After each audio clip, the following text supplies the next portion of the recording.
شوف يا بيه، انا مش هطول عليك ولا بقى هنقعد نهيص ونعمل ولا نتكلم في كام نقطة كده في السريع عشان انا عارف ان احنا عايزين نتبسط.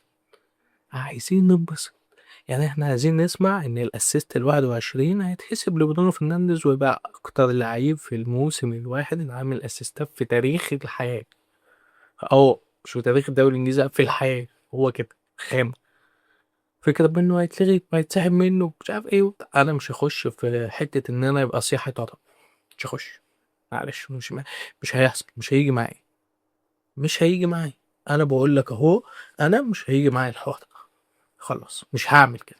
تمام، دي حاجة.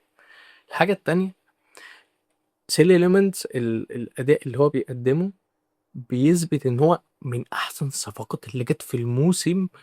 يعني في الأندية كلها، مش عندنا احنا بس، في الأندية كلها. اه، الباك اليمين عندك مزراوي وعندك دالو، بس باين إن مادي ديالو بيلعب كويس لما يبقى دالوت موجود. يعني عارف كده، عامل زي فينيسيوس وميندي في ريال مدريد، بيعرفوا يلعبوا مع بعض، متأقلمين. ما اتعرفش. يعني انا حتى عمال اركز في الثنائيه دي، حاسس ان بدأ ده بقى يشتغل. يعني في الماتش ده وبدأ يشتغل. مش عارف. طيب، الناحيه التانيه، لوك شو وهو بيتفرج على باتريك دورجو بيحط الكرة اللي هي الاسيست بتاع برونو فرنانديز دي، وهو كان جاب جون الماتش اللي فات وبتاع. طب ما خليه بقى ويلعب بقى، يعني خليه يلعب مكانك وانت امشي. يعني مش لازم نحييك يعني زي كاسيميرو، يعني يا عم نحييك يا عم لو عاوز واتفضل بقى. يا باتريك دورجو بيجيب جون براسه كمان. يعني فاضل ايه تاني في الحياة؟ معرفش. يمكن هو عايز يستفيد منه ان هو يلعب وينج وما يلعبش باك، ماشي، مفيش مشكلة، عيشوا مع بعض. طبعا من سادو مارتينيز وماجواير، كان بيلعب عليهم 2 عواجيز بس يعني. وبريتون ما كانش عنده شغف ان هو يعمل اي حاجة في اي حتة، وبقى مركز سابع ولا ادى مركز سادس لساندرلاند تقريبا، حاجة زي كده. خلاص براحتكم يعني. عايز يلعبوا. فلساندرو مارتينيز وماجواير ما كانش عليهم الضغط اللي موجودين او اللي موجود عليهم كام ماتش اللي لعبوهم مع بعض اللي فاتوا. طيب، كوبي مينو وهو بيلعب جنب محسن ماونت ولا جنب موسم ماونت عمل الماتش ده كويس. الماتش ده ما كانش وحش. الماتش ده ما كانش وحش. الماتش ده مش كله، مش عموما، مش ده الحكم اللي يبقى موجود عليه وتلعبوا في دوري الابطال. ده تلعبوا في الاحياء، مش تلعبوا في دوري الابطال خالص يعني. لو عملوا بطوله اسمها بطوله الاحياء يبقى هي احياء فوتبول، الحرام بول بتاعت انسا، اي حاجه.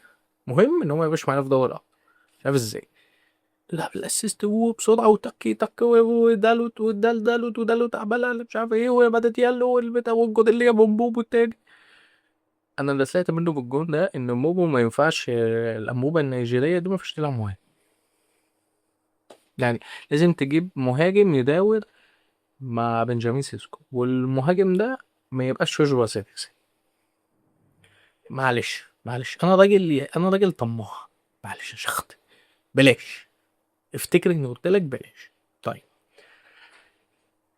فكرة إن كوني قاعد بره والدوري بيخلص وكل سنة وأنت طيب بقى، 71 نقطة، وفرق ما بيني وما بين السيتي اللي هو المركز التاني 7 نقط. 7 نقط. بس كان في واحد ملياسي بيقول لي ده احنا كده كسبوك في ماتش الذهاب، ده متقدم عليك في الترتيب، ده واخد 2 كاس. الفرق بينه وما بينه في الدوري، أنت بتكلم عن الدوري. بتكلم عن الدوري يعني ماله مال الكاس. بتكلم عن الدوري. هو الرجل الملياسي دلوقتي الدوري ده هو متقدم عليه في الترتيب. طيب، هو متقدم عليه في الترتيب بقد ايه؟ ب7 نقط. طب انا كسبته في ماتش العودة. ما هو ماتش الذهاب ده مش هنحسب اللي كان مع ابو مريم ولا ابو ريم ولا ابو رنيم ولا رنين المغناطيسي اللي كان معانا. مش هنحسبه. انا بالنسبه لي انا عادي. مش عاوز تشك. طيب، هل المفروض مش عايز اغلط والله يا جدعان. هل المفروض ان احنا نرجع راشفورد؟ يعني الكلام اللي عمال اللي هنرجعه خليه. يا عم هو شغال في حته تسيبه. عيل نكر للجميل ما ينكر يا عم، ما يطيروا على ما يطير اللي ينكر، يعني افهم اللي انا مش فارق معايا اصلا. طيب، مايكل كارك مضى العقد وبقى موجود وكل حاجه. محتاج باك شمال. اصل لوك شو ومالاسيا. يا عم خش هشتمك، ما خش اشتمك، مش عايز اقول الفاظ ساقطه يا ولاد الكلب. انتوا اللي تعارضكوا للاداره وللجليزه تعاريض فاسق يا ولاد الكلب. مش عايز اقول الفاظ ساقطه، مش عارف. محتاجين باك شمال، محتاجين مهاجم بديل، ومحتاجين يعني محتاجين اتنين في نص الملعب على الاقل، مش تلاته، اتنين على الاقل بيبقى فيهم واحد خبره. يعني حرام عليكم بقى. طيب، حاجه اخيره هنقفل الفيديو عشان طول. موسم خلص، اي صحفي بياخذ بياخذ اخباره من مصادر مت... مش عايز اشتم، مش عايز، بياخد اخباره من مصادر بين 60 كلب زيه، يحط جزمه في بقه ويسكت. مش عايزين صداع، مش عايزين صداع بعد اذنكم. سلام عليكم.